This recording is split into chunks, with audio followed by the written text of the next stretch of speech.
विद्यार्थियों, आज हम बीए फर्स्ट ईयर के द्वितीय प्रश्न पत्र में मनु के बारे में अध्ययन कर रहे हैं और मनु के जो राजनीतिक विचार हैं उन पर आज थोड़ा सा दृष्टि डालते हैं और उनको समझने का प्रयास करते हैं। मनु के द्वारा जिस प्रकार से राज्य की देवीय सिद्धांत का समर्थन किया है और उन्होंने कहा है कि राजा की नियुक्ति जो है ईश्वर के द्वारा की गई है और शांति व्यवस्था, सुरक्षा व्यवस्था और अराजकता को यहाँ पर समाप्त करने के लिए राजा की नियुक्ति की जाती है। इस तरीके की बातें अध्ययन की थी हमने। और सबसे बड़ी बात यह है कि जो मनु है वो राजा के लिए जो कार्य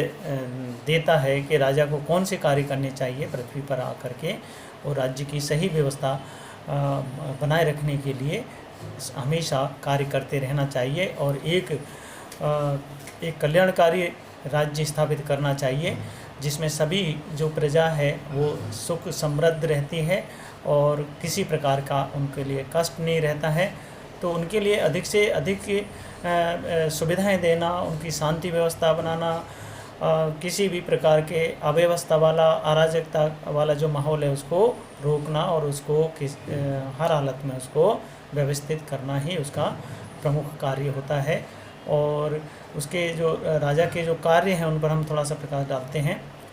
मनु के अनुसार। तो सबसे पहला कार्य उन्होंने बताया है कि प्रजाजन की रक्षा करना ही राजा का महत्वपूर्ण कार्य है और देश की या राज्य की सुरक्षा करना ये सबसे महत्वपूर्ण कार्य है उसका। तो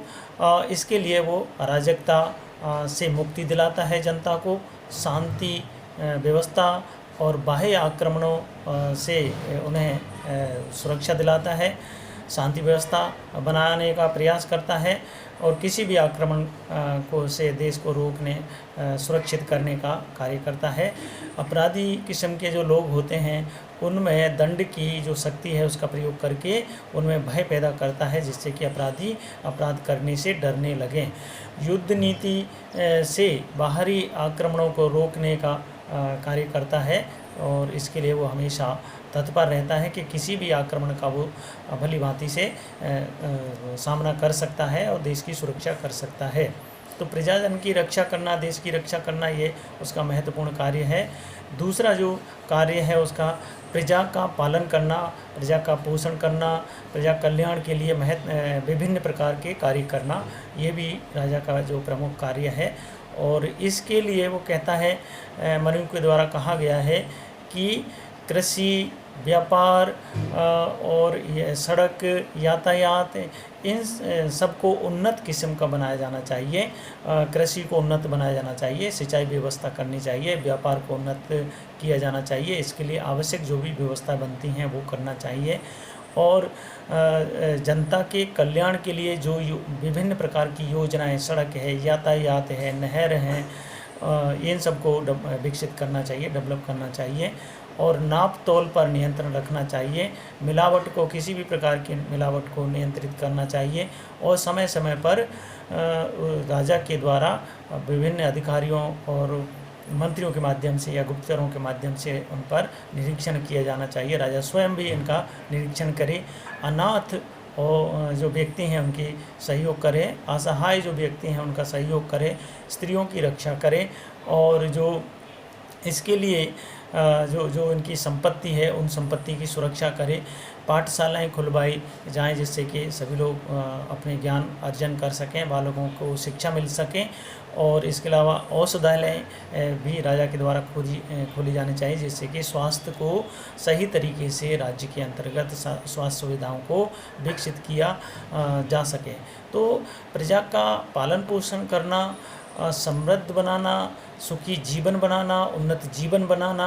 ये उसका प्रमुख कार्य है। उसके लिए जो भी योजनाएं उसको बनानी पड़े उन सारी योजनाओं को वो समय समय पर क्रियान्वित करता रहे, नई योजनाएं बनाता रहे। जिस क्षेत्र में ज़्यादा ज़रूरी हैं सड़कें विकसित करने की आवश्यकता है वो भी विकसित करे, कृषि को उन्नत करे, व्यापार व्यवस्था को, इन सब चीज़ों को वो विकसित करने का कार्य करेगा और जो कोष है उसको इन पर खर्च करेगा जिससे कि सबको सुविधाएं मिल सकें, तभी जाकर के देश जो है राष्ट्र समृद्ध हो सकेगा। इसके अलावा जो तीसरा कार्य है उसका वो है समाज व्यवस्था की रक्षा करना। समाज व्यवस्था में सभी लोग समरसता से रहें, सभी लोगों में भाईचारा रहे, बंधुता रहे, और इसके लिए जो वर्ण आश्रम व्यवस्था है उनको नियमित रूप से पालन किया जाए। लोग अपने कर्तव्यों का सही तरीके से पालन करें, समाज में किसी प्रकार की विकृतियां पैदा ना हो, वर्ण के सभी वर्णों के जो लोग हैं वो अपने अपने कर्तव्यों को करें, और जो मनुष्य का जो जीवन है उसको आश्रम व्यवस्था के माध्यम से जो नियम उसके लिए बनाए हुए हैं उनकी आयु के अनुसार उनका सही तरीके से पालन करते रहें, तो जिससे कि समाज व्यवस्था सही तरीके से चलती रहेगी। लोग स्वधर्म का पालन करें और वैदिक समाज की जो व्यवस्था थी वो व्यवस्था हमेशा बनी रहे, जिसमें कि एक वैज्ञानिक दृष्टिकोण भी होता था उस काल में, क्योंकि कर्म के आधार पर उस समय जो वर्ण व्यवस्था है वो आधारित थी। तो इस तरीके से वो जो वर्ण व्यवस्था है, आश्रम व्यवस्था है, लोगों के अपने खुद के कर्तव्य पालन हैं, उन सब चीज़ों के बारे में बात करता है। ये राजा का कार्य होगा उन सब सामाजिक व्यवस्था का सही तरीके से संचालन करें, लोगों के जो कार्य हैं उनका सही तरीके से पालन करते रहें, वो कर्तव्यों को करते रहें, ये भी देखना राजा का मुख्य कार्य है। और अगला है कि आर्थिक जीवन को उन्नत किया जाने का प्रयास करे और उनका सही नियमन सही तरीके से संचालन करे, और धर्म के अनुसार जो कर व्यवस्था है धन उपार्जन का कार्य करे। कर व्यवस्था को धर्म के आधार पर करें, नियम के आधार पर करें, मनमाने तरीके से कर व्यवस्था नहीं लगाई जानी चाहिए, और उन करों का जो उपयोग किया जाता है, खर्च किया जाता है, वो अधिक से अधिक समाज कल्याण में, व्यक्तियों के प्रजा के कल्याण में उसका प्रयोग किया जाना चाहिए। कृषि व्यापार को उन्नत किया जाना चाहिए, सड़कों का निर्माण किया जाना चाहिए, सिंचाई व्यवस्था को उन्नत किया जाना चाहिए, जिससे कि अधिक आत्मनिर्भर राज्य बन सके। इसके हित में कार्य राजा के द्वारा किया जाना चाहिए ऐसा। और राजकोष को समृद्ध बनाए रखने का उसका प्रमुख कार्य भी होना चाहिए, जिससे कि वो अपने जो कर्मचारी हैं, जन सामान्य हैं, उन सबको वो समय समय पर वेतन और सुविधाएं दे सके। और मनु का कहना है कि जो अर्थ जो चार पुरुषार्थ हैं उनमें से अर्थ एक महत्वपूर्ण जो वो है तत्व है, और उसको धर्म के अनुसार अर्थ का संचालन किया जाना चाहिए। आर्थिक जो पुरुषार्थ है वो धर्म के अनुसार संचालित किया जाना चाहिए, दोनों में समन्वय बिठा करके चलना चाहिए, जिससे कि राज्य उन्नत हो सके। प्रशासन व्यवस्था के संचालन का जो कार्य है वो राजा के द्वारा किया जाता है, सही तरीके से संचालन किया जाना चाहिए, और इसके लिए 7-8 मंत्रियों का सहयोग वो लेता है, अधिकारी कर्मचारियों का भी सहयोग इसके अंतर्गत लेता है, और जो विद्वान तरीके के जो व्यक्ति होते हैं उनको मंत्री बनाया जाता है। वो समय समय पर सही तरीके से संचालन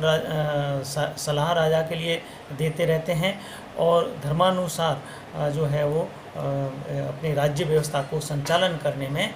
वो सहयोग करते हैं। और इसके अलावा वो मनु कहता है कि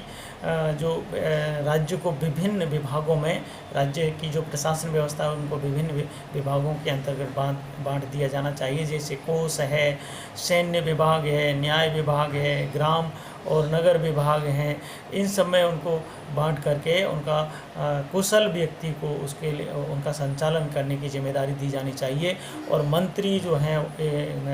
मंत्रियों को, जो योग्य मंत्री हैं, उनको इनकी जिम्मेदारी दी जानी चाहिए, जिससे कि वो उसका सही तरीके से संचालन करते रहें और राजा उन पर नियंत्रण रखेगा। इसके अलावा मनु कहता है कि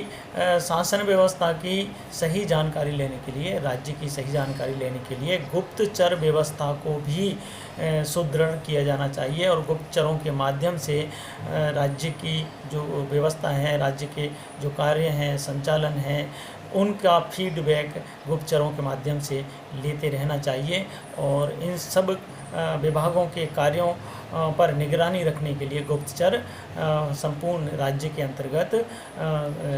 नियुक्त किए जाने चाहिए और उनसे वो समय समय पर फीडबैक लेता रहे। तो प्रशासन व्यवस्था संचालन करने की भी जिम्मेदारी राजा की प्रमुख जिम्मेदारी है। इसके अलावा न्याय व्यवस्था संबंधी कार्य भी राजा की एक जिम्मेदारी है, और यदि किसी राज्य में अन्याय होता है तो वो राज्य बहुत दिनों तक नहीं चल पाता है, और अन्याय को समाप्त करने के लिए ही राजा की नियुक्ति की गई थी। और दंड व्यवस्था, दंड की जो शक्ति दी गई है वो दुष्ट जनों को भयभीत करने के लिए, दुष्टों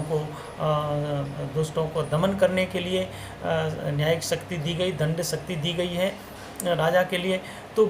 इसके क्योंकि सारे जो न्याय हैं वो राजा अकेला नहीं दे सकता, तो इसके लिए वो कहता है कि जो है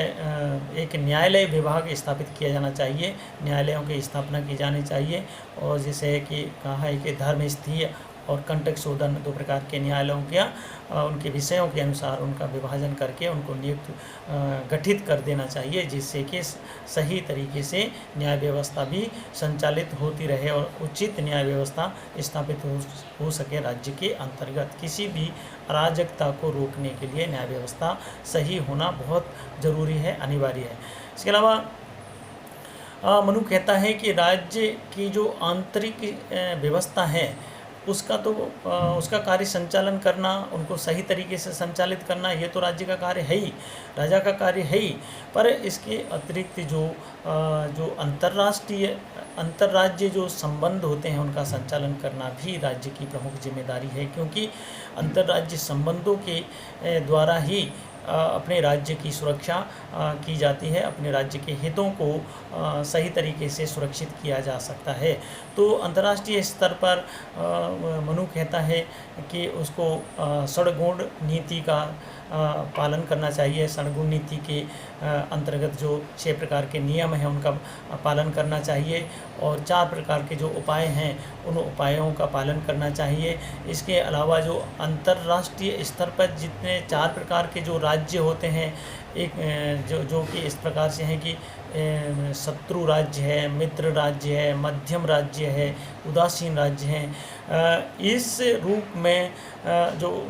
अन्य जो राज्य हैं उनको उन्हें अपनी विभाजित कर लेना चाहिए, उनका निर्धारण कर लेना चाहिए, और अपने जो मित्र हैं उनकी संख्या अधिक बढ़ानी चाहिए, जिससे कि वो अपने राज्य को अधिक से अधिक सुरक्षित कर सके और हितों को बनाए रख सके। तो इस प्रकार से जो राजा है वो